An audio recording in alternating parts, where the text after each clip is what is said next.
To our YouTube channel. तो सब बच्चों को बेसब्री से इंतज़ार था कि हमारा जो टीजीटी नॉन मेडिकल का एग्ज़ाम है वो पेपर सोल्व करवाओ। टीजीटी नॉन मेडिकल का जो हमारा कल ही हुआ है 23 जून को, ठीक है। तो उसका सोल्यूशन मैं आप लोगों के लिए लेकर आई हूँ, तो आराम से ध्यान से देखना। बहुत ही ईजी पेपर है, कोई मुश्किल पेपर यहाँ पर नहीं आया है। कुछ एक क्वेश्चन तो वही रिपीट हुए हैं जो मैंने आपको मेरी क्वेश्चन प्रैक्टिस सीरीज़ में करवाए थे, ठीक है। तो ध्यान से देखना, हर एक सॉल्यूशन आपको यहाँ पे आज मिल जाएगा। और प्लीज़ मेरे चैनल को लाइक शेयर सब्सक्राइब करना। और तभी मैं आपको बार बार बोल रही हूँ कि फॉर्मूला पीडीएफ आप ले लीजिए और मेरे मॉक टेस्ट लगाइए, आपको बहुत ज़्यादा यहाँ पे बेनिफिट मिलने वाला है, ठीक है। फॉर्मूला पीडीएफ में जितने भी फॉर्मूला है सारे आपको वहाँ पे गिवन है, ठीक है। एक दो क्वेश्चन यहाँ पे ग्रेजुएशन का उन्होंने दिया हुआ है, पर खैर कोई बात नहीं, वो भी मैं आपको अच्छे से बता दूंगी ताकि अगर क्वेश्चन आए तो आप आसानी से कर सकें, ठीक है। फॉर्मूला पीडीएफ बच्चे पूछ रहे थे कि आज 24 तारीख है, 24 और हमारे पास कितनी तारीख है, 24 और 25 जून को हम रिवीजन ले सकते हैं। तो बहुत आसानी से आप रिवीजन कर सकते हैं 24 और 25 जून को, क्योंकि 26 जून को हमारा पेपर है। क्योंकि लास्ट टाइम में हम क्वेश्चन तो निकालेंगे नहीं, तो आप ये क्वेश्चन प्रैक्टिस सीरीज दे सकते हैं। जो आपको आसान क्वेश्चन लगे तो ठीक है, और जो मुश्किल क्वेश्चन है वो भी मैंने आपको यहाँ पे करवा रखे, तो मुश्किल को ही आसान यहाँ पे बनाया गया है। तो अब आपको क्या करना है, 24 और 25 जून को फॉर्मूला सारे रिवाइज करने हैं जिन्होंने लिया है, और जो मेरे मॉक टेस्ट ले रहे हैं वे मॉक टेस्ट के क्वेश्चन आपको देखने हैं। और मॉक टेस्ट अगर आपको चाहिए तो आप मेरे से ले सकते हैं। फॉर्मूला पीडीएफ के साथ आपको एक मॉक टेस्ट फ्री मिलेगा, फॉर्मूला पीडीएफ के साथ +1 मॉक टेस्ट आपको मिलेगा यहाँ पे, ठीक है। तो कोई घबराने वाली बात नहीं है, आप मेरा यकीन कीजिए, पेपर बहुत ही अच्छा होगा और आसान आएगा, ठीक है। तो चलिए शुरू करते हैं। If sine theta plus cos theta is equal to √3 + 1/2 then the value of sine 2 theta की वैल्यू हमें बतानी है। अगर इस टाइप से आ जाए और हमारे पास ये आइडेंटिटी गिवन हो तो कुछ नहीं करना, स्केयरिंग बोथ साइड कर दो यहाँ पे उठा के। तो यहाँ पे मैं स्केयरिंग करूँगी, तो साइन स्केयरिंग बोथ साइड किया तो ये हो जाएगा sin square theta plus cos square theta plus 2 sin theta और cos theta is equal to ये हो जाएगा हमारे पास √3 + 1 का होल स्क्वायर और 2 का स्क्वायर मैंने लिख दिया 4। तो ये हो गया हमारे पास 1 sin square theta plus cos square theta 1 हो गया, तो 2 sin theta plus cos theta हो गया sin 2 थीटा। और ये इसको जब सोल्व करेंगे √3 + 1 का होल स्क्वायर और नीचे क्या है 4, ये 1 इधर आके क्या हो गया -1। तो अब इसको सोल्व करो तो sin 2 थीटा की हमारे पास वैल्यू क्या आएगी, sin 2 theta is equal to, जब मैंने इसको सोल्व किया तो हमारी वैल्यू आई √3/2, यानी कि डी ऑप्शन हमारा यहाँ पे करेक्ट हो गया है, ठीक है। साथ में जिन बच्चों का ये टीजीटी नॉन मेडिकल का पेपर जो दे के आ चुके हैं वो भी अपनी यहाँ पे आंसर मैच कर सकते हैं। डी ऑप्शन हमारा यहाँ पे क्या है, करेक्ट रहेगा। चलिए नेक्स्ट, बी ऑप्शन क्या कहता है, the total number of injective function is set having m element. एक सेट के पास कितने एलिमेंट है m, और एक सेट के पास कितने एलिमेंट है n, और इसने बोला है m > n है। तो इसका मतलब m > n है, तो इसका मतलब हमारे पास जो नंबर ऑफ 1 फंक्शन बनेंगे हर एक एलिमेंट की हमारे पास क्या होनी चाहिए, यूनिक इमेज होनी चाहिए, यानी कि अलग अलग होनी चाहिए। और m एक बात सुनो, यहाँ पे ये m है और ये n है, तो ये ग्रेटर देन है, तो यहाँ पे जो हमारे 1 फंक्शन बनेंगे वो क्या बनेंगे, 0 बनेंगे। 1 फंक्शन क्या आएगा, 0। अगर ये ऐसे होता है, इसको याद करने का सबसे अच्छा और आसान तरीका, अगर ये m छोटा होता और ये n बड़ा होता तो यहाँ पे हमारे पास बनता 1 फंक्शन। क्या बनता, 1 function. Cardinality of m is less than cardinality of n, ठीक है। तो सेट ए की cardinality is equal to B की अगर cardinality of A is less than cardinality of B है तो हमारे पास 1 फंक्शन है, और फॉर्मूला क्या रहेगा, NPM। और NPM हमारे पास क्या होता है, n factorial divided by n minus m factorial, ये होता है, ठीक है। तो यहाँ पे m > n है, यानी कि m बड़ा है और n छोटा है, तो इसका मतलब हमारे पास जो 1 फंक्शन है वो क्या रहेंगे, 0 यहाँ पे रहेंगे, ठीक है। आया समझ में। चलिए next question, a function is defined for all real x number x > 0 f of x² is equal to 2x³ the value of f'4। पहले तो सीधी बात देखो, इसका सीधा डेरिवेटिव कर दो, 3 दूनी 6x का स्क्वायर हमारे पास आ जाएगा। 6x का स्क्वायर आने के बाद यहाँ पे हम क्या करेंगे, 4 पुट करेंगे तो 4 चौके 16, 16 छिके छिक 36 और 3 6 कम 6 और 3 9, यानी कि 96 हमारा यहाँ पे क्या आ गया, आंसर आ गया। अब बच्चे बोलेंगे कि ये यहाँ पे कौन सा कंसेप्ट लगाया, मैंने यहाँ पे कोई कंसेप्ट नहीं लगाया, मैंने यहाँ पे सीधा आंसर सोल्व किया है, ठीक है, मतलब सॉरी क्वेश्चन सोल्व किया है। तो अब आप देखो, अगर इसको हम सिंप्लीफाई करें कैसे, f of x² is equal to 2x³ है, मैंने x² u को मान लिया x², ठीक है। तो ये हो गया हमारे पास, डेरिवेटिव करेंगे तो du/dx हमारे पास कितना है 2x। अब यहाँ पे होगा f of u is equal to two, x square को मैंने क्या माना है, यू माना है, तो x is equal to u की पावर क्या हो गई 1/2। तो यहाँ पे पुट कर दो एक्स यू की पावर 1/2 एक्स की वैल्यू, तो यहाँ पे एक्स की वैल्यू कितनी है 3, यानी कि यू की पावर 3/2 हो गया। ठीक है, अब यहाँ पे इसका डेरिवेटिव करो, एफ डैश यू करेंगे तो 3/2 इंटू में 2 और यू की पावर 3/2 -1 ऐसे हो जाएगा, और यू का क्या होगा D you upon D x, यानी कि 2 ऑफ एक्स में हो जाएगा। तो 2 ऑफ यू हो जाएगा, वैल्यू पुट कर देंगे सीधा, मैंने यहाँ पे लिख दिया 2 D you upon D x की वैल्यू क्या है 2x है। ठीक है, अब यहाँ से 2 से 2 कैंसिल, 3 इंटू यू की पावर कितनी होगी 2, यू की पावर होगी 1/2 और इंटू में 2x, और यू की 1/2 किसकी इक्वल है x के, तो 2x स्क्वेयर, तो 3 दूनी 6x का स्क्वेयर, वही इसका सीधा डेरिवेटिव क्या आया था 3 दूनी 6x का स्क्वेयर। तो हमने इसको सलीके से भी कर लिया और बिना सलीके से भी, तो इसका ए आंसर यहाँ पे करेक्ट हो गया है। ठीक है, तो रेंज ऑफ द फंक्शन, अब इस फंक्शन की हमें क्या बतानी है, रेंज बतानी है। सबको पता है जो साइन की रेंज होती है -1 और 1 के बीच होती है, तो साइन 2x की जो रेंज होगी वो क्या होगी -1 से लेके 1 के बीच, यहाँ पे इसकी क्या चलेगी रेंज चलेगी। ठीक है, अब यहाँ पे क्या है 2 से मल्टीप्लाई कर दो, -2 less than equal to -2 sine 2x, 2 से मल्टीप्लाई करिए और less than equal to 2, minus operate करेंगे तो ये हो जाएगा 2 greater than equal to minus का 2 sine 2x is greater than equal to -2, ऐसे हो जाएगा। 3 ऐड कर दो तो 3 और 2 यहाँ पे क्या हो जाएगा 5, एक मिनट 5, और यहाँ पे भी ऐड करेंगे तो 1 और 5, ये तो सॉरी ये इसकी डोमेन तो इसकी इन्फिनिटी है।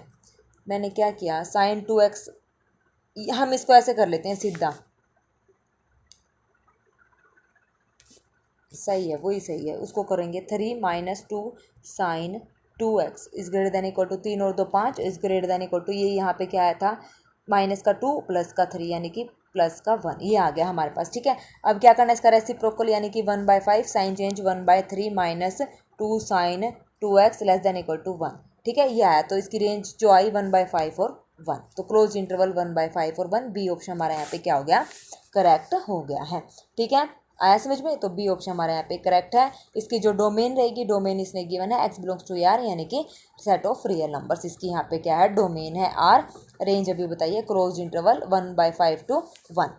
ठीक है, चलिए next question, for any 2 real number, ऐसा क्वेश्चन मैंने कल वाले पेपर में भी करवाया था कि 2 रियल नंबर्स हमारे पास गिवन है, star binary operation A star B is equal to 1 + A B क्या है एसोसिएटिव कॉम्यूटेटिव, ये बताना है। तो कॉम्यूटेटिव सबको पता है A B is equal to B A होता है, प्लस में होता है A + B is equal to B + A, तो ए स्टार बाइनरी ऑपरेशन है, तो ए स्टार बी क्या इसके इक्वल होगा बी स्टार ए के, अभी देखते हैं। तो ए स्टार बी हमारे पास क्या है 1 + ए बी, और इसको हम लिख सकते हैं बी ए + 1, तो ये क्या होंगे दोनों बराबर होंगे। ठीक है, तो ये दोनों क्या है बराबर है, तो ये कॉम्यूटेटिव हमारे पास है। तो देखो अब किस में कॉम्यूटेटिव है, सी में है और बी में है, तो ए और डी हमारा गलत हो गया। अब क्या करना है एसोसिएटिव प्रॉपर्टी क्या होती है, वही ए स्टार बी स्टार सी बराबर होना चाहिए किसके, ए स्टार बी स्टार सी के, ये बराबर होना चाहिए। तो ये दोनों बराबर नहीं होंगे, तो यहाँ से तो आएगा ए स्टार बी यानी कि 1 + ए बी स्टार सी, तो यानी कि ये हो जाएगा हमारे पास,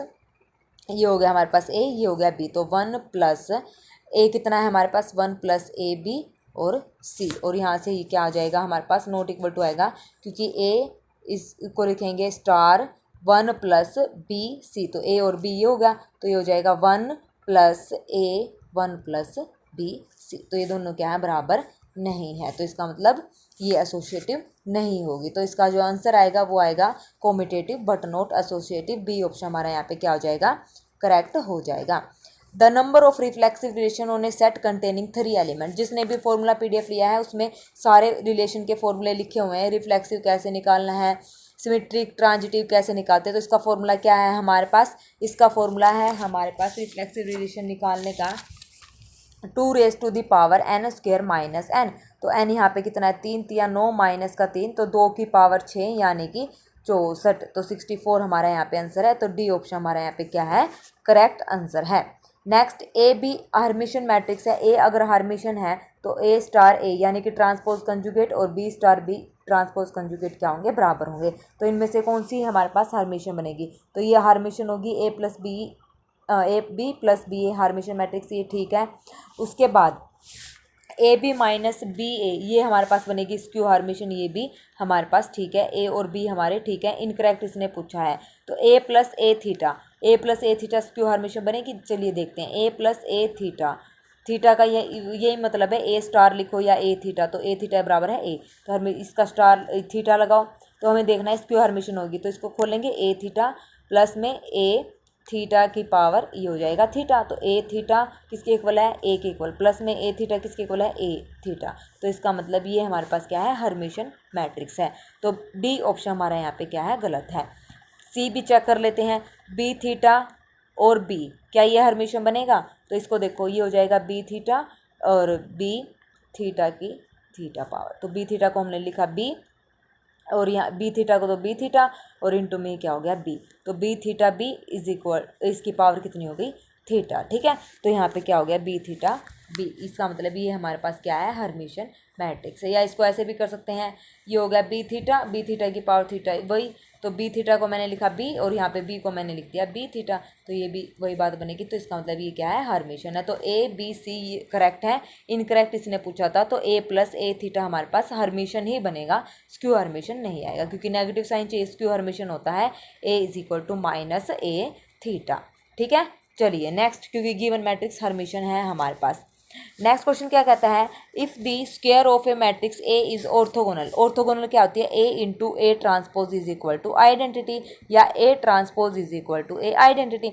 डेटरमिनेंट लो इन दोनों का, मैंने लिया determinant of A transpose is equal to identity का डेटरमिनेंट 1, अलग अलग करेंगे, तो जो ट्रांसपोज मैट्रिक्स होती है उसका डेटरमिनेंट बराबर होता है ट्रांसपोज मैट्रिक्स का, और गिवन मैट्रिक्स का जो डेटरमिनेंट बराबर है, तो दोनों बराबर हैं, इज इक्वल टू 1, तो इसका मतलब determinant of A square is equal to 1, तो डेटरमिनेंट ऑफ ए कितना हो गया, प्लस माइनस 1, तो ऑर्थोगोनल मैट्रिक्स का जो डेटरमिनेंट की वैल्यू होगी प्लस माइनस 1, ए ऑप्शन हमारा यहाँ पे क्या हो जाएगा, करेक्ट हो जाएगा, ठीक है, ए ऑप्शन हमारा यहाँ पे करेक्ट हो जाएगा। उसके बाद the value of the determinant, इसमें सीधा ऑपरेशन लगाना है और कुछ नहीं करना, ऑपरेशन लगा के जब इसको सोल्व करेंगे तो जो हमारा आंसर आएगा वो आएगा हमारा -2, ठीक है, -2, ए ऑप्शन हमारा यहाँ पे क्या हो जाएगा, करेक्ट, ऑपरेशन लगा के इसका सीधा डेटरमिनेंट आप निकाल सकते हैं।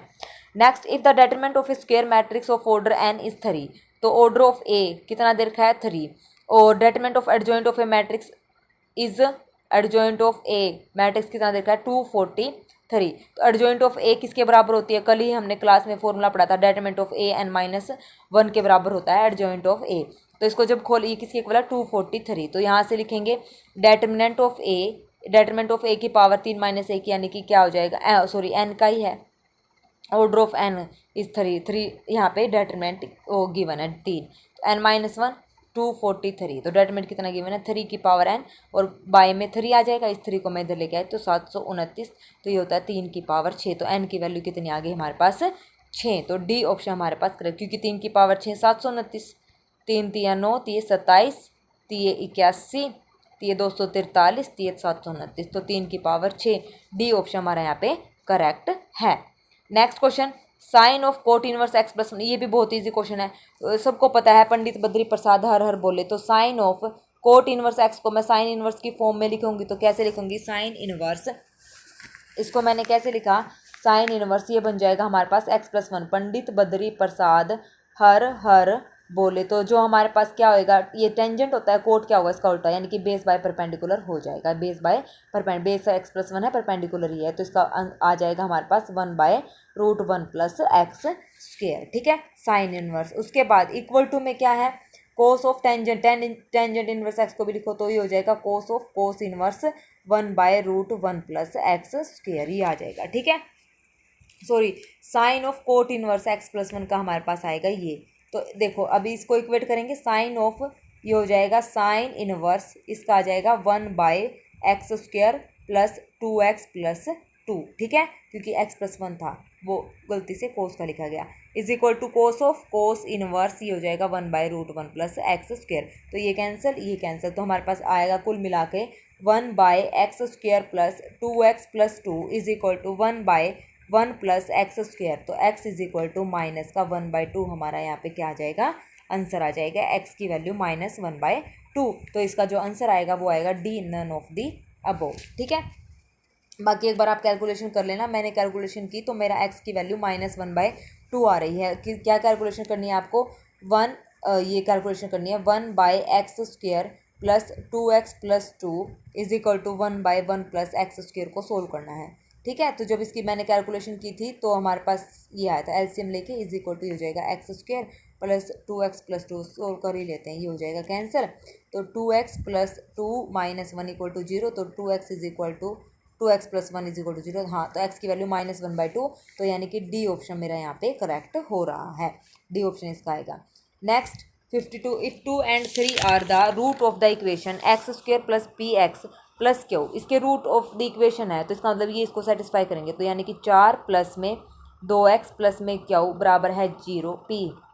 उसके बाद ये हो जाएगा 2p plus q is equal to minus का 4। नेक्स्ट हमारे पास होगा दूसरी इक्वेशन क्या आएगी, 3 सेटिस्फाई करेगा, 9 plus 3p plus q equal to 0, तो यहाँ से 3p plus q is equal to minus का 9, उधर से आया था 2p प्लस का क्यू माइनस का 4, तो यहाँ से कैंसिल आउट, ये 3 में से 2 गया 1p प्लस का 9 में से 4 गया माइनस का 5, तो p की वैल्यू आ गई माइनस का 5। सिमिलरली क्यू की वैल्यू आ जाएगी 6, p की वैल्यू आ जाएगी माइनस का 5। ये इक्वेशन निकालनी है, यहाँ पे वैल्यू पुट कर दो, 6x² प्लस का 5x प्लस का 1 इक्वल टू 0। जब इसके हम फैक्टर बनाएंगे तो हमारे पास आएगा -1/2 और -1/3, यानी कि डी ऑप्शन हमारा यहाँ पे क्या हो जाएगा, करेक्ट हो जाएगा। Next question, the point of the curve this from where the tangent are parallel to the x axis पे क्या है, टेंजेंट पैरेलल है। तो यहाँ से देखो, तो यहाँ से क्या करें हम, यहाँ से इसका डेरिवेटिव निकाल लो, तो डेरिवेटिव जब मैंने निकाला तो dy/dx हमारे पास आया 1 - x अपॉन में y, तो parallel to x axis given है, तो स्लोप, इसका मतलब जो स्लोप है वो क्या है, 0 के बराबर है, तो यानी कि parallel to x axis given है तो ये y की 0 आ जाएगा इधर, तो 1 - x इज इक्वल टू 0, तो x की वैल्यू हमारे पास आ गई 1, तो 1 आ गई, तो यहाँ पे पुट कर दो x की वैल्यू, गिवन इक्वेशन में पुट करेंगे तो y के हमारे पास दो वैल्यूज़ आएंगी, y की वैल्यू आएगी +-2, तो ये पेयर बनाएंगे x इज इक्वल टू 1 के साथ, तो 1 2 एंड 1 -2, तो कौन सा आंसर यहाँ पे करेक्ट है, बी ऑप्शन हमारा यहाँ पे करेक्ट हो जाएगा, बी ऑप्शन यहाँ पे क्या है, करेक्ट है। ठीक है, चलिए next question, if the equation represent a pair of straight line, pair of straight line को रिप्रेजेंट करती है, डिस्टेंस बिटवीन द लाइन हमें निकालना है, ये भी फॉर्मूला पीडीएफ में आपको फॉर्मूला मिलेगा, फॉर्मूला बेस्ड क्वेश्चन है। पेयर ऑफ स्ट्रेट लाइन की इक्वेशन क्या होती है, ax² plus 2hxy plus by² plus 2gx plus 2fy plus में c, इसको इसके साथ कंपेयर करना है। फॉर्मूला हमारे पास क्या होता है डिस्टेंस निकालने का, 2√g² minus ac upon a into a plus B. दूसरा फॉर्मूला 2√f² माइनस AC है, यहाँ पे आ जाएगा BC और यहाँ a की जगह आ जाएगा b, a plus b as it is रहेगा। ठीक है, ये फ़र्क रहेगा, f² के साथ तो ऊपर आएगा BC, g² के साथ आएगा AC और नीचे a है तो a आ जाएगा, नीचे ऊपर b है तो नीचे b बाहर आ जाएगा, a प्लस b कॉमन रहेगा। तो इन दोनों में से कोई भी फॉर्मूला लगाओ तो जो हमारा आंसर आएगा वो आएगा 2, तो डिस्टेंस कितना आया, डी ऑप्शन हमारा यहाँ पे क्या हो जाएगा, करेक्ट आ जाएगा। ठीक है, फॉर्मूला बेस्ड क्वेश्चन है ये। उसके बाद आता पोलर इक्वेशन, ये भी बहुत ही इजी क्वेश्चन है, r is equal to a secant theta है, किसी ने भी पोलर फॉर्म कॉम्प्लेक्स नंबर वाला जो मैंने सिलेबस में इन्होंने दे रखा है कॉम्प्लेक्स नंबर, तो वहाँ पे पोलर इक्वेशन सारी चीज़ें मैंने बता रखी हैं। तो पोलर इक्वेशन हमारे पास r की वैल्यू क्या होती है, √x² प्लस y², ये होता है, r की वैल्यू हमारे पास ये है। a सीकेंट थीटा की वैल्यू क्या निकालेंगे, अब देखो सीकेंट थीटा पहले तो, और थीटा हमारे पास क्या होता है, टेंजेंट इनवर्स y/x, थीटा की वैल्यू क्या हो गई हमारे पास, ये हो गया टेंजेंट थीटा और इज इक्वल टू y/x हमारे पास यहाँ पे हो गया है। ठीक है, अब सीकेंट थीटा तो r इज इक्वल टू क्या है हमारे पास, ये है। तो अब देखो, अब इसको क्या करना है,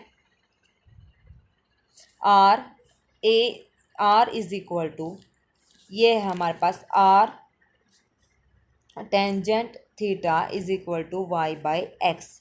ठीक है, tangent theta is equal to y/x। तो इसको हम क्या कर सकते हैं, अब देखो कैसे सोल्व करें, r हमारे पास क्या होता है, √x² प्लस y²। ठीक है, और x हमारे पास क्या है, r cos theta, y is equal to r sin theta, ये हमारे पास क्या होता है, x is equal to r cos theta और y is equal to r sin theta. अब मैंने क्या किया, थीटा को यहाँ पे, थीटा की जगह मैंने सीकेंट थीटा को मैं सोल्व करने जा रही हूँ, तो सीकेंट थीटा की जगह मैंने यहाँ पे रख दिया टेंजेंट थीटा। ठीक है। थीटा की जगह मैंने टेंजेंट थीटा रखा और सीकेंट स्क्वायर थीटा हमारे पास क्या होता है 1 प्लस टेंजेंट स्क्वायर थीटा हमारे पास होता है। तो सीकेंट स्क्वायर थीटा ये आइडेंटिटी मैंने यहाँ पे यूज़ करी, सीकेंट स्क्वायर थीटा, इसको रहने दो, थीटा को टेंजेंट थीटा मत करो, पुट करो, इसको आप सीधा ऐसे करो, सीकेंट स्क्वायर थीटा को हम पता है क्या लिख सकते हैं, सीकेंट स्क्वायर थीटा को हम लिख सकते हैं 1 प्लस टेंजेंट स्क्वायर थीटा। और टेंजेंट स्क्वायर थीटा की वैल्यू अभी बताई थी, थीटा की वैल्यू क्या है tangent inverse Y by X, tangent theta की वैल्यू वाई बाई एक्स, तो Y square by X square. तो यहाँ से जो सीकेंट थीटा की वैल्यू आई वो आई X square plus Y square divided by X का स्क्वायर, और ये स्क्वायर रूट स्क्वायर का हट गया। ठीक है, तो अब यहाँ पे पुट करो आर की वैल्यू क्या है root x square plus Y square is equal to a, secant theta की वैल्यू अभी निकाली है x square plus Y square by में एक्स स्क्वायर, अलग अलग करेंगे तो नीचे तो आ जाएगा हमारे पास एक्स, ऊपर ये रूट हो जाएगा तो ये हो गया एक्स, इससे ये कैंसिल, तो इधर आ जाएगा x is equal to a, तो ये हमारे पास क्या बनी straight line, x is equal to a is a straight line, तो ए ऑप्शन हमारा यहाँ पे क्या है करेक्ट है। ठीक है, तो सीकेंट स्क्वायर थीटा को हमने यहाँ पे आइडेंटिटी यूज़ करी है, क्योंकि सीकेंट टेंजेंट गिवन होता तो आइडेंटिटी हम यहाँ पे यूज़ कर लेते। ठीक है, चलिए next question, the asymptotes of the family of a curve, asymptotes निकालने हैं। तो सभी बच्चे पूछ रहे थे कि मैडम असिम्प्टोट्स कैसे निकालें। देखो मैं बहुत आसान तरीका आपको बताती हूँ। पैरेलल टू वाई एक्सिस पूछा है तो वाई एक्सिस का हाईएस्ट डिग्री का कोएफिशिएंट निकालो, वाई का highest degree coefficient equal to 0 करो, तो वो हमारे पास क्या आ जाएगा असिम्प्टोट आ जाएगा। सिमिलरली अगर ये पूछता एक्स एक्सिस अगर ये पूछता तो आप क्या करते हाईएस्ट पावर ऑफ एक्स, यानी कि एक्स की हाईएस्ट डिग्री का जो कोफिशिएंट है वो इक्वल टू क्या करते 0 करते। अब यहाँ से वाई एक्सिस का बताना है असिम्प्टोट्स, तो वाई एक्सिस का असिम्प्टोट्स कैसे बताएंगे, जो हमारे पास वाई एक्सिस की हाईएस्ट डिग्री क्या है वाई है, तो इसका कोफिशिएंट एक कलेक्ट कर लो, क्या आएगा एक्स स्क्वायर माइनस का 3x स्क्वायर माइनस का 5x, और सो एक्स 3x स्क्वायर नहीं आएगा जहाँ जहाँ वाई है, माइनस का 5x और प्लस का 6 इक्वल टू 0, कोएफिशिएंट लेना है। तो y की हाईएस्ट पावर तो यहाँ पे क्या है 1 है और 3 इसमें 1 है, तो x square minus 5x plus 6 ये आया x square minus 5x plus 6 parallel to y x is equal to 0। अगर एक्स एक्सिस पूछता तो एक्स स्क्वायर होता सबसे हाईएस्ट, तो इसका क्या था coefficient y minus 3 equal to 0, ये था पैरेलल टू एक्स एक्सिस। अब यहाँ से इसके फैक्टर बनाएंगे तो इसके फैक्टर बनेंगे x minus 2 into x minus 3 equal to 0, तो ये असिम्प्टोट्स आ गए हमारे पास, क्या आया x माइनस 2 इक्वल टू 0 और x माइनस 3 इक्वल टू 0, तो सी ऑप्शन हमारे पास क्या आ गया parallel to y axis, C option हमारे यहाँ पे क्या हो गया करेक्ट हो गया है। ठीक है, आ गया समझ में। चलिए next question, the curve this, ये x माइनस 3 का square is equal to y into y minus 2 का स्क्वायर एट द पॉइंट 3,2 पे क्या है, आइसोलेटेड पॉइंट है, कस्प है, नोड है या क्या है। तो इसका एक सीधा फॉर्मूला मैं आपको बताती हूँ कैसे चेक करना है। ये हमारे पास है करली square f upon curly x करली वाई, पार्शियल डेरिवेटिव निकालना है और इसका क्या करना है स्क्वायर करना है, माइनस में curly square f upon curly x square into में curly square f upon curly y square यहाँ पे निकालना है। Partial derivative with respect to x कर 2 बार और 2 बार वाई का, दोनों की मल्टीप्लाई। अगर ये हमारे पास बराबर है क्या आ जाते हैं, अगर ये हमारे पास क्या आ जाते हैं 0, ठीक है, अगर ये 0 आ गया तो हम बोलेंगे ये क्या है कस्प है, क्या है कस्प। अगर 0 के इक्वल आ गई इसकी वैल्यू तो ये क्या हो जाएगा कस्प हो जाएगा। ठीक है, दूसरा पॉइंट हमारे पास क्या होगा, अगर ये लेस देन आ जाती है इसकी वैल्यू तो वो हमारे पास आएगा कंजुगेट पॉइंट, और ग्रेटर देन आ जाता है तो क्या होगा नोड। ठीक है, ग्रेटर देन आ जाएगी तो नोड और लेस देन आ जाएगा तो ये कंजुगेट पॉइंट, और क्या आ जाएगा इक्वल टू 0 आ जाएगा तो क्या बन जाएगा कस्प ये बन जाएगा। ठीक है, आया समझ में डी की वैल्यू जो है। अब देखो पॉइंट पूछा है तो इसका डेरिवेटिव आपने यहाँ पे निकालो, तो डेरिवेटिव मैंने इसका डबल डेरिवेटिव यहाँ पे मैंने निकाला करली square f upon curly x करली वाई, ये मेरा आ रहा है 0। जब मैंने करली square f upon curly x square यहाँ पे निकाला तो ये मेरा यहाँ पे आ रहा है 1, और जब मैंने करली square f upon curly y square जब मैंने निकाला तो ये मेरा आ रहा है 4 माइनस 3, यानी कि किस पॉइंट पर बोला है 3,2, तो 4 दूनी 8 माइनस 3 यानी कि 5, तो ये आ गया 0 माइनस 5 यानी कि लेस देन क्या आ गया 0 आ गया। और अभी मैंने लेस देन 0 पे क्या बताया था, ये लेस देन 0 पे, या फिर इसको ऐसे करो लेस देन जीरो पे क्या बताया था, ये कंजुगेट पॉइंट, ठीक है। लेस देन जीरो पे कंजुगेट पॉइंट था, कंजुगेट पॉइंट यानी कि आइसोलेटेड पॉइंट हम इसको बोलते हैं। तो ये फर्स्ट ऑप्शन हमारे यहाँ पे क्या है, करेक्ट है, आइसोलेटेड पॉइंट यानी कि कंजुगेट पॉइंट हम इसको बोलेंगे। कस्प है नहीं, कस्प में इक्वल टू जीरो होना चाहिए, नोड में ग्रेटर देन यानी कि पॉजिटिव होना चाहिए, और आइसोलेटेड पॉइंट या कंजुगेट में नेगेटिव हमारा आना चाहिए। तो हमारा आया है आइसोलेटेड पॉइंट। बाकी इस पर आप एक बार के लिए स्टार लगा लीजिए क्या, क्योंकि जो ऑफिशियल आंसर क्या आएगी उसमें ही पता चलेगा कि इन्होंने क्या क्या दिया, फिर उस हिसाब से हम देखेंगे कि क्या आएगा, ठीक है। तो ए हमारा यहाँ पे आ रहा है एक अलग बिंदु, आइसोलेटेड पॉइंट एक अलग बिंदु, ए ऑप्शन मेरा यहाँ पे करेक्ट है, ठीक है। फॉर्मूला मैंने आपको यहाँ पे बताया है कि क्या रहेगा। Next, if a and b are unit vector and m और एन आर म्यूचुअली परपेंडिकुलर, तो इनकी डॉट प्रोडक्ट क्या होगी, जीरो। तो डॉट प्रोडक्ट जीरो कर दो, 3a minus 5b dot product a plus b equal to zero. और unit vector है तो a और b की वैल्यू 1 है। तो यहाँ पे हमारे पास जो कोस थीटा आएगा, जब इसको हम सोल्व करेंगे तो मल्टीप्लाई करके आप सोल्व कर सकते हैं ना। तो सोल्व करेंगे तो हमारे पास जो कोस थीटा की वैल्यू आएगी वो आएगी माइनस का 2/2 यानी कि माइनस का 1। थीटा हो जाएगा कोस इनवर्स माइनस का 1, और कोस इनवर्स कोस -1 कब होता है, पाई पे। तो थीटा की वैल्यू हमारे पास क्या आ गई, पाई। तो हमारा जो आंसर है डी ऑप्शन हमारे यहाँ पे करेक्ट है, कोस इनवर्स -1 होता है pi. Next, if any tangent plane to the surface, ये गिवन है, मेक एन इंटरसेप्ट बना रहा है। टेंजेंट की इक्वेशन हमारे पास क्या होती है, S1 इक्वल टू जीरो, यानी कि इसमें पुट करो, इसको के को मैं इधर लिया, ये 1/k हो गया। तो ये हो जाएगा x1 plus y1 plus z1 is equal to 1/k, ठीक है। अब 1/k को मैं इधर वापस ले, तो माइनस का 1/k इक्वल टू जीरो। तो ये हमारे पास टेंजेंट की इक्वेशन हो गई। उसके बाद हमने कोई पॉइंट मान लिया, कोऑर्डिनेट एक्सिस ABC बता रखा है, तो मेक एन इंटरसेप्ट ABC, तो ये हो जाएगा, उसको सेटिस्फाई करेंगे तो टेंजेंट की इक्वेशन को, तो ये हो जाएगा XA plus YB plus ZC is equal to हमारे पास क्या आ जाएगा, 1/k, ये आ जाएगा। अब ये बताना है कि इक्वेशन बतानी है, तो देखो यहाँ से हमें क्या निकालनी है, x y और z की वैल्यू, यहाँ पे A B C की हमें यहाँ पे क्या निकालनी है, वैल्यू यहाँ पे निकालनी है। तो निकाल लो, कैसे निकालोगे, A की, B की और C की वैल्यू। तो A B C की मैंने यहाँ पे y और z को जीरो रखा, तो x A बराबर है क्या आ गया, 1/k। तो A की वैल्यू हमारी क्या आ गई यहाँ पे, A की वैल्यू हमारे पास, या फिर x की निकालेंगे तो x की वैल्यू हमारे पास क्या आ गई, 1/k A, ठीक है। सिमिलरली y की वैल्यू, x की वैल्यू हमारे पास आई 1/k A, y की वैल्यू आई 1/k B और z की वैल्यू आई 1/k C। गिवन इक्वेशन में इसको पुट कर दो यहाँ पे, तो वह ये हो जाएगा 1/k A, k square A square plus 1/k square B square plus 1/k C square is equal to 1/k है ना, तो 1/k, k यहाँ से k स्क्वायर, यहाँ से एलसीएम ले लो, k स्क्वायर इधर आ जाएगा, तो 1/a square 1/b square 1/c square, k से k कैंसिल। तो हमारा जो ऑप्शन है, फर्स्ट ऑप्शन हमारा यहाँ पे क्या हो गया, करेक्ट हो गया। इजी क्वेश्चन था ना। चलिए next question, the number of term in the expansion. इस एक्सपेंशन में नंबर ऑफ टर्म बतानी है। देखो ध्यान से देखोगे तो आप, ये हमारा एक फॉर्मूला बन रहा है। फॉर्मूला हमारा क्या बन रहा है, एक बात बताइए, x-1 का क्यूब का फॉर्मूला क्या है, x का क्यूब माइनस का 1 माइनस का 3a भी होता है ना, 3x इंटू में x-1, तो क्या आएगा, x का क्यूब माइनस का 1 माइनस का 3x स्क्वायर प्लस का 3x। तो क्या है, x का क्यूब माइनस का 3x स्क्वायर माइनस का 1 और प्लस का 3x। तो ये फॉर्मूला हमारा क्या बना, ये हमारा बना x-1 का क्यूब और इसकी पावर कितनी है, 20। तो ये हो गया x-1 की पावर 3 दूनी 6 यानी कि 60। तो एक ज़्यादा टर्म आती है यानी कि 61 टर्म है इसमें, तो सी ऑप्शन हमारे पास करेक्ट है।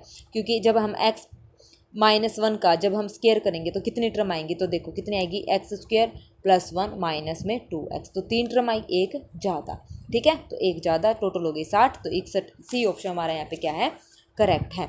Next, find the value of, ये क्वेश्चन मैंने करवाया है टेंजेंट में, यहाँ पे होता था टेंजेंट 1 डिग्री, अब है यहाँ पे कोट 1 डिग्री। ये क्वेश्चन भी मेरा करवाया हुआ है। तो लोग कोट 1 डिग्री, तो मैंने क्या किया, ये प्लस में है, आइडेंटिटी लगाई, log m प्लस log n प्लस log n, तो m into n, product cot 1 degree cot 2 degree into में सोन कोट 89 डिग्री। अब मैंने क्या किया, हाफ हाफ कर लिया, कोट 1 डिग्री से लेके कोट 44 डिग्री तक ऐसे रखा। 45 में क्या हो जाएगा, मैंने लिखा यहाँ पे कोट 45 डिग्री भी हाफ कर लिया। कोट 46 को मैंने लिखा टेंजेंट 90 माइनस 46, ये लिख सकती हूँ ना, tangent 90 minus theta cot theta. तो टेंजेंट 90 माइनस 46 यानी कि टेंजेंट 44 मैंने यहाँ पे इसको लिख दिया। तो टेंजेंट 44 आगे अप टू सोन चलेंगे तो लास्ट में आ जाएगा टेंजेंट 1 डिग्री। तो मल्टीप्लाई में है, ये कैंसिल आउट हो जाएंगे सारे, हमारे पास बचेगा कोट 45 डिग्री। ठीक है, तो log of cot 45 degree, cot 45 होता है 1। ठीक है 1, तो log 1 कितना हो गया 0। तो ए ऑप्शन हमारा यहाँ पे क्या हो गया, करेक्ट हो गया ए ऑप्शन। ठीक है, चलिए नेक्स्ट क्वेश्चन। 2/3 फैक्टोरियल 4/5 फैक्टोरियल, तो ये क्या आएगा, देखो ई में है तो इसका मतलब ई में ही हमारा आंसर आएगा। इसकी nth टर्म बनाओ, ए एन हमारे पास आएगी 2n अपॉन n प्लस 1 का फैक्टोरियल। तो इसको मैंने क्या किया, इसमें 1 ऐड कर दिया, 1 सब्ट्रैक्ट कर दिया, तो ये हो जाएगा हमारे पास 1 से 1 कैंसिल, 2n सॉरी क्या कर दिया, अलग अलग करो इसको, 2n प्लस 1 माइनस 1 अलग अलग करेंगे तो हमारे पास आ जाएगा 1/2n फैक्टोरियल माइनस का 1/2n प्लस 1 फैक्टोरियल, ये आ गया an। अब इसकी first term second term third term ऐसे निकालो, तो इसकी फर्स्ट टर्म a1 हमारे पास आई 1/2 factorial minus 1/3 factorial, second term हमारे पास आई 1/4 फैक्टोरियल माइनस का 1/5 फैक्टोरियल। तो s हमारे पास क्या होता है, s होता है समीशन n तक का, तो 1/2 फैक्टोरियल 1/3 फैक्टोरियल n 1 से इन्फिनिटी चला दो, इन्फिनिटी तक जा रहा है ना, plus 1/4 factorial plus up to so on. ठीक है, अब मैंने क्या किया, 1 ऐड कर दिया और 1 सब्ट्रैक्ट कर दिया। ठीक है, तो अब एक सीरीज़ होती है हमारे पास e की पावर x की सीरीज़ होती है 1 plus x square by 2 factorial, plus में ये सीरीज होती है, तो यहाँ पे x की जगह मैंने रखा -1, e की पावर -1, तो 1 माइनस का 1 प्लस का 1/2 फैक्टोरियल माइनस का 1/3 फैक्टोरियल। तो ये हमारे पास जो सीरीज बनी वो क्या बनी, e की पावर -1। तो इसका मतलब इसकी वैल्यू जो हमारे पास आई वो क्या आई, e की पावर -1, इसकी हमारे पास क्या आ गई, वैल्यू आ गई। तो ये हो गया 1/e। तो बी ऑप्शन हमारे पास यहाँ पे क्या हो गया, करेक्ट हो गया है। आया समझ में। चलिए next question. The mean and standard deviation of distribution are 16 and 2. If each observation of the distribution is increased कर दिया, तो एक बात ध्यान रखना, मीन पे ही इफेक्ट पड़ेगा, स्टैंडर्ड डेविएशन पे नहीं पड़ेगा, ये रिजल्ट है। तो इसका या mean will increase but standard deviation will decrease नहीं आएगा, mean will increase but standard deviation remain unchanged. ठीक है, मीन पे फ़र्क पड़ेगा, स्टैंडर्ड डेविएशन पे कोई फ़र्क नहीं पड़ेगा। तो सी ऑप्शन हमारा यहाँ पे करेक्ट है। ये मैंने मेरी पिछली वीडियोस में अच्छे से आपको ये रिजल्ट बताया हुआ है। ठीक है, एग्जाम्पल भी इसका आया था कि इसको हम कैसे करेंगे। ठीक है, चलिए नेक्स्ट क्वेश्चन। हमारा जो इसका आंसर है सी ऑप्शन यहाँ पे करेक्ट है। For what value of k the function is continuous at x is equal to 0। Limit लगा दो, लिमिट लगा के इसको सोल्व करेंगे। सो कैसे करेंगे, लिमिट x अप्रोचेस टू 0, ये हो जाएगा 3 sin 3x माइनस का 9x अपॉन 5x का cube is equal to k। तो सोल्व करो, तो एल हॉस्पिटल 0/0 फॉर्म है ना, तो एल हॉस्पिटल रूल से सोल्व होगा इससे। ठीक है, एल हॉस्पिटल रूल से जब इसको सोल्व करेंगे तो हमारा जो आंसर आएगा वो आएगा -27/10। ए ऑप्शन है यहाँ पे करेक्ट हो जाएगा। ये कैलकुलेशन इजी है इसीलिए मैं आप यहाँ पे स्किप कर रही हूँ ताकि आप अच्छे से कर लें। Next question, let f be a function, ये भी मैंने आपको बताया कि कैसे चेक करना। नोट करेक्ट इसने पूछा है, नोट करेक्ट के लिए क्या है, ये फंक्शन डिफरेंशिएबल नहीं है। जहाँ पे क्रिटिकल पॉइंट देखो इनको पुट कर लिया करो, मोड के अंदर जो भी वैल्यू होती है ना उसको इक्वल टू 0 पुट कर लिया करो, जो पॉइंट आएंगे उस पॉइंट पे वो फंक्शन डिफरेंशिएबल नहीं होता। तो डिफरेंशिएबल नहीं है तो कॉन्टीन्यूस भी नहीं होगा। तो ये फंक्शन 1 और यहाँ पे -1 पे क्या है, डिफरेंशिएबल नहीं है। तो this function is not differentiable at x is equal to 1। Function is continuous, f is continuous at x is equal to 1 and x is equal to -1, f is differentiable everywhere। तो continuous ये function नहीं, क्योंकि f every differentiable function is continuous but converse is not true होता है। तो ये not differentiable है तो नॉट कंटिन्यूस। तो बी ऑप्शन हमारा यहाँ पे क्या है, गलत है, ये फंक्शन कॉन्टीन्यूस नहीं है इन पॉइंट्स पर 1 और -1 पर। ठीक है, तो बी ऑप्शन हमारा यहाँ पे क्या है, करेक्ट है। उसके बाद है ऑर्थोगोनल ट्राजेक्ट्री अगर पूछे, ये बहुत 1-2 क्वेश्चन पेपर में भी आया हुआ है। तो क्या करें, यहाँ पे dy/dx आप निकालो। तो dy/dx जब मैंने यहाँ पे निकाला तो मेरा आया -y/x। ऑर्थोगोनल ट्राजेक्ट्री के लिए हम क्या करेंगे, dy/dx को हम क्या करेंगे, इंटरचेंज करेंगे -dx/dy से। तो -dx/dy से यहाँ पे चेंज करो -y/x, x को अलग करो y को अलग करो। तो ये हो जाएगा हमारे पास x dx is equal to y dy, integration कर दो तो ये हो जाएगा x² - y² is equal to c। तो ये हमारे पास बी ऑप्शन करेक्ट हो जाएगा। सी स्क्वायर लिखो या सी कॉन्स्टेंट, तो बी ऑप्शन हमारा यहाँ पे क्या है, करेक्ट है। ठीक है, आया समझ में। Next question, the value of the integral 0 से हमारे पास क्या है, π/2 है, 0 से π/2 sine theta minus cos theta. अब 0 से π/2 पे ये आपको चेक करना है कि इसका आंसर हमारे पास क्या आएगा 0 से π/2 पर। ये आप लोगों के लिए होमवर्क मैं छोड़ रही हूँ, ठीक है। किसी से ना सोल्व हो तो टेलीग्राम चैनल पे पूछ लेना या कमेंट सेक्शन में कमेंट कर देना। जो हमारी नेक्स्ट क्लास होगी उसमें मैं आपको बताऊंगी, क्योंकि ये क्वेश्चन मैंने मेरी क्वेश्चन प्रैक्टिस सीरीज़ में बहुत 2 से 3 बार ये क्वेश्चन रिपीट हुआ है, ठीक है। तो इसका मोड आपने खोलना है, क्या करना है, ये आपने ग्राफ बनाना है। साइन थीटा का ग्राफ कैसे बनेगा, इस टाइप से बनेगा, ठीक है। 0 से π/2 कोस थीटा का हमारे पास बनेगा कुछ इस तरीके से, ठीक है। तो आपको ये देखना है ग्राफ से कि पॉजिटिव कब होगा और नेगेटिव कब होगा, तब ये मोड खुल जाएगा। तो 0 से π/2 67 ये आप लोगों के लिए होमवर्क है, ठीक है। चलिए नेक्स्ट, क्योंकि इजी क्वेश्चन है इसलिए आप लोगों के लिए होमवर्क है। Next, the value of integration 0 to 1 log 1 + z upon 1 + z², हमें ये सोल्व करना है। तो क्यों ना हम क्या करें, जेड को हमने यहाँ पे पुट कर दिया टेंजेंट एक्स, पुट करो तो ये हो जाएगा, जेड को टेंजेंट एक्स पुट करा है, जेड को टेंजेंट एक्स पुट करा है, तो डी जेड हमारे पास क्या हो गया, secant square x D x. Limit भी चेंज होगी 0 से 1, तो ये हो जाएगी लिमिट 0 से π/4, टेंजेंट 1 होता है π/4, तो 0 से π/4 log of 1 + tangent x, D Z की जगह सीकेंट स्क्वायर एक्स, और नीचे आ जाएगा 1 + z² की जगह 1 + टेंजेंट स्क्वायर एक्स, यानी कि सीकेंट स्क्वायर एक्स, और ये डी एक्स, इससे कैंसर। तो 0 से π/4 log 1 + टेंजेंट एक्स हमारे पास हो गया, ठीक है। तो ये हो गया एक तरीका, तो ये है, देखो क्या, log 1 + टेंजेंट एक्स, ये आ गया, यही तरीका डी एक्स 0 से π/4, ये हो गया हमारे पास आई। अब मैंने क्या किया, यहाँ पे आइडेंटिटी यूज़ करी, 0 to a f of x is equal to ये 0 से a f ऑफ a - x dx, identity use कर दो, a - x यहाँ पे यूज़ करो, ठीक है। तो ये हमारे पास आइए उसको नाम दे दो फर्स्ट इक्वेशन। तो ये जब इसको सोल्व करेंगे तो 0 से π/4 log ऑफ 1 + टेंजेंट π/4 माइनस का x dx, ठीक है। यहाँ पे आइडेंटिटी यूज़ करो आप, क्या, टेंजेंट a - b की आइडेंटिटी। तो ये हो जाएगा हमारे पास i is equal to 0 to π/4 log of 1 + tangent a - b 1 minus tangent a, वही tangent a minus tangent b upon 1 + tangent a tangent b, tangent वो π/4 तो 1 हो गया इसलिए ये आ गया, ठीक है। अब इसको सोल्व करो एलसीएम लेके, तो 0 से π/4 एलसीएम लिया तो log ऑफ 2 अपॉन में 1 + टेंजेंट x, तो ये हो जाएगा log 2 minus log 1 plus tangent x, log m/n का। तो i इज इक्वल टू 0 से π/4 log 2 माइनस इंटीग्रेशन अलग अलग कर दिया, 0 से π/4 log 1 + टेंजेंट x। जिस इक्वेशन को हमने नाम दिया था वो क्या थी, i के equal i minus i integration of log 2।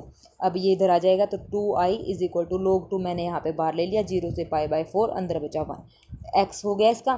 तो ये हो जाएगा हमारे पास i इज इक्वल टू 1/2 यहाँ ले आई 2i का, π/4 एज इट इज़, और यहाँ पे क्या आ जाएगा log 2, तो ये हो जाएगा log 2/π/8, तो π/8 log 2। तो नन ऑफ दी अबोव इसका आंसर है, डी ऑप्शन हमारे यहाँ पे क्या है, करेक्ट, इनकरेक्ट, ओ सॉरी करेक्ट, π/8 log 2 हमारा यहाँ पे आंसर आया है। तो डी ऑप्शन हमारे यहाँ पे क्या है, इनकरेक्ट है। डी ऑप्शन करेक्ट है, sorry. The general solution of the differential equation, इस टाइप से आए तो सबको पता है कैसे करना है। dy/dx को आपको क्या पुट करना है, यहाँ पे p पुट करना है, dy/dx को। y की वैल्यू हमारे पास क्या आ जाएगी, dp/dx, जब हम इसका क्या करेंगे, sorry dy/dx is equal to क्या है, p, तो सीधा पुट कर दो, यहाँ पे हो जाएगा x, यहाँ पे हो जाएगा p का स्क्वायर माइनस का yp प्लस का a इक्वल टू 0। तो अब यहाँ पे इंटीग्रेशन कर दो, सॉरी डेरिवेटिव करेंगे तो ये हो जाएगा हमारे पास x 2p dp upon dx plus में p स्क्वायर माइनस का dy/dx p माइनस का y dp upon dx is equal to 0। y की वैल्यू क्या थी, dp, ये क्या है, dy/dx को हमने क्या पुट किया है, यहाँ पे p यहाँ पे पुट किया है, ठीक है। यहाँ पे पुट कर इंटीग्रेशन करेंगे बोथ साइड, तो हमारे पास y की वैल्यू क्या आ जाएगी, p²/2, तो यहाँ पे पुट कर दो p²/2।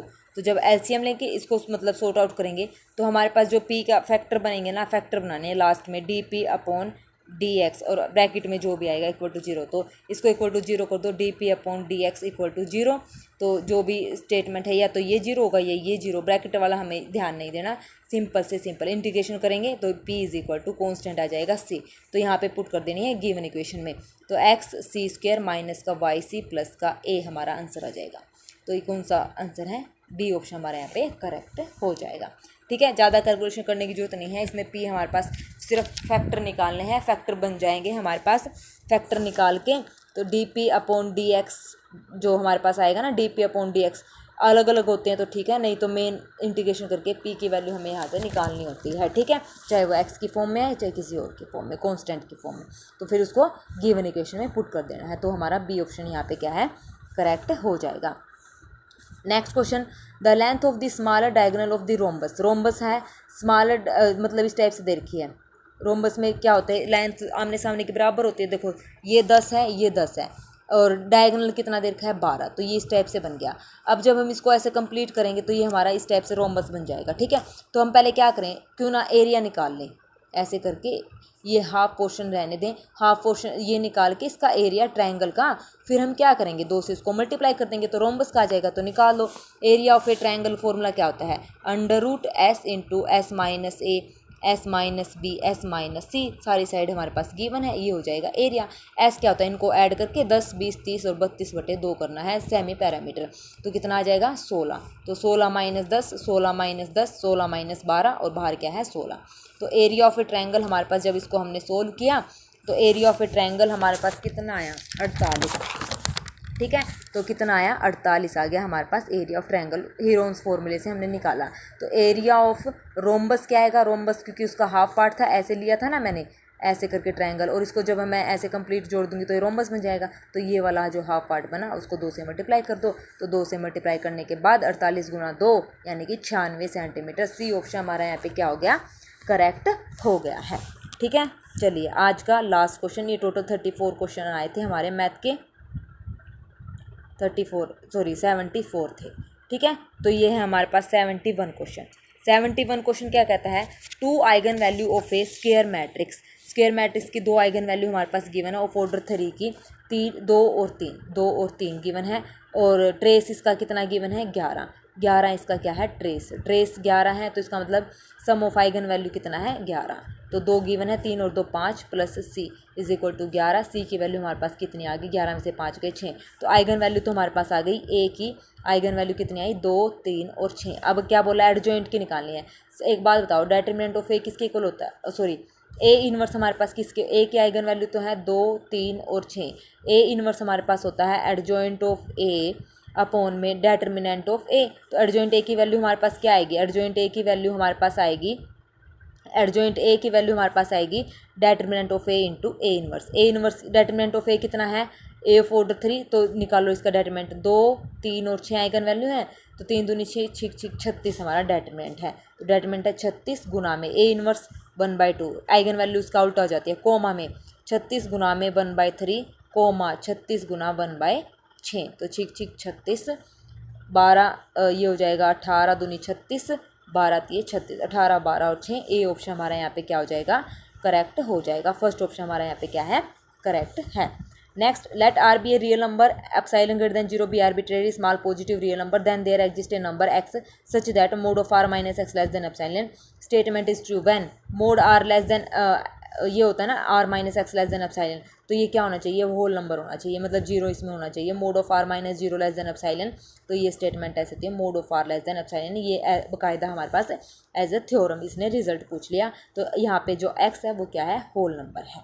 ठीक है, एक्स क्या आएगा, होल नंबर, क्योंकि 0 होनी चाहिए, ना रैशनल में 0 होती है, ना पॉजिटिव ना नेगेटिव, होल नंबर में 0 इंक्लूड होती है, तो इसका मतलब होल नंबर आएगा। Next, geometric mean of 1/r into 1/r²। देखो 3 नंबर मैंने यहाँ पे लिए, इन तीनों का ज्योमेट्रिक मीन क्या आएगा, r/1 और दूसरा r²/a r, तो यानी कि r हमारा आ रहा है, इन 3 नंबर का ज्योमेट्रिक मीन आ रहा है r। इन 4 का भी हमारे पास कितना आ रहा है r। ठीक है, तो 4 1 2 3 4 लिया तो कितना आ रहा है r। तो इसका मतलब जब इन पे पुट करो n की वैल्यू, जब मैंने यहाँ पे 3 ली तो हमारा जो कॉमन रेशो आया है जो मैं वो कितना आया है r आया है। तो यहाँ पे geometric mean of this number क्या आ जाएगा, तो अब यहाँ पे कॉमन रेशो आर आ रहा है ना, तो मैं कॉमन रेशो से आपको बता रही हूँ, n=3 लिया 3 नंबर का, तो आर आया कॉमन रेशो। तो यहाँ पे n पुट करके देखो, r⁻3 गलत है, ए नहीं आ रहा, r⁻3/2 ये भी नहीं आ रहा, r⁻3 - 1/2 तो कितना आया r, तो कॉमन रेशो कितना आया, हाँ r। तो इसका मतलब ये कॉमन रेशो से भी हम कर सकते हैं, सी ऑप्शन हमारा यहाँ पे करेक्ट है, r⁻n - 1/2। ठीक है, ज्योमेट्रिक में इसका क्या आएगा, r⁻n - 1/2। ठीक है, बाकी इस पे स्टार लगाना क्योंकि मैंने कॉमन रेशो से किया है। वैसे ज्योमेट्रिक मीन तो हमारे पास क्या होता है, 1 × r⁻r² × rn, टोटल टर्म तो हमारे पास ये कितनी है, n+2 है, r⁻n+2/2 इस टाइप से आ रहा है क्योंकि 1/2 है ना, तो n+2/2 मेरे हिसाब से डी ऑप्शन यहाँ पे होना चाहिए।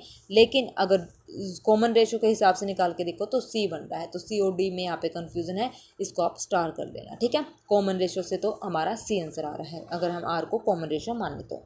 ठीक है, next, the converse of the statement if x y, converse बोला है, कन्वर्स का मतलब क्या होता है, इसका उल्टा, उल्टा का मतलब इफ़ क्या होगा, उल्टा यहाँ पे x + 99 is greater than y + 99 then x is greater than y, तो ये इसका क्या हो गया, उल्टा।